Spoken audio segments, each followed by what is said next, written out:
Welcome. In this screencast, we take a look at a few models for multiplication.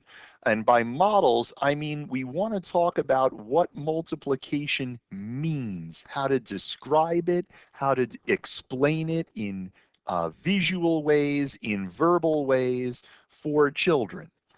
So if we can, let's talk about what 3 times 4 means. 3 times 4, this is 3 groups of 4. This is 3 fours. So this is 3 fours, and that's 12. So it might help you think about why 4 times 2020 is a little bit easier to think about than 2024s, right? Those have the same answer. They don't mean the same thing. This is 4 2020s, which you can probably write in this space here. And this is 2024s, which would be very difficult to write in this space here. But this is the most fundamental understanding for small people, to talk about groups. When we say 3 fours, we mean here a 4, here a 4, everywhere a 4, 4, and we just add them up. So this is one model for what multiplication means.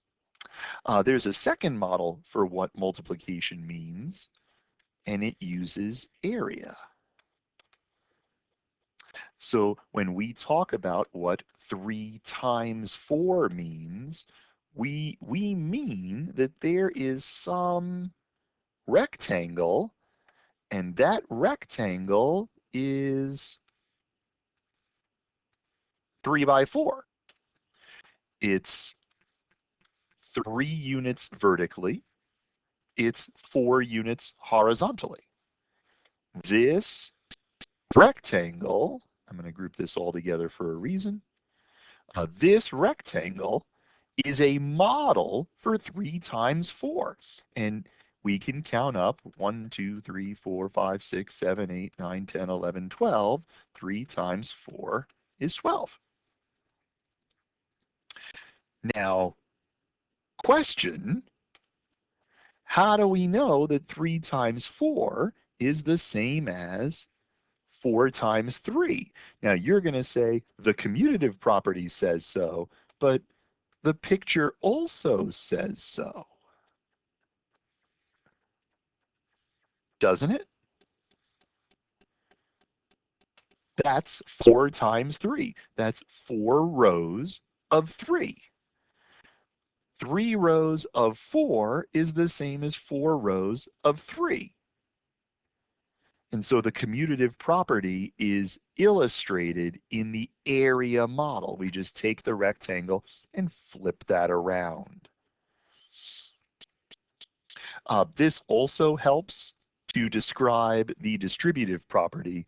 When we talk about the distributive property, we have 4 times 3 plus 2. 4 times 3 plus 2, that's this, right? That's this. 4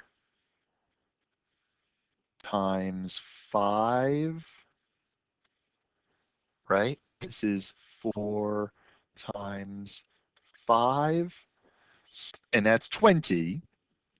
But this part is the 4 times 3, and this part is the 4 times 2.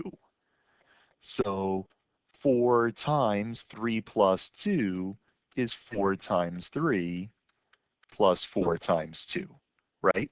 The area model helps us to see the distributive property because we can recognize that this plus is really the combining of 2 different colored rectangles.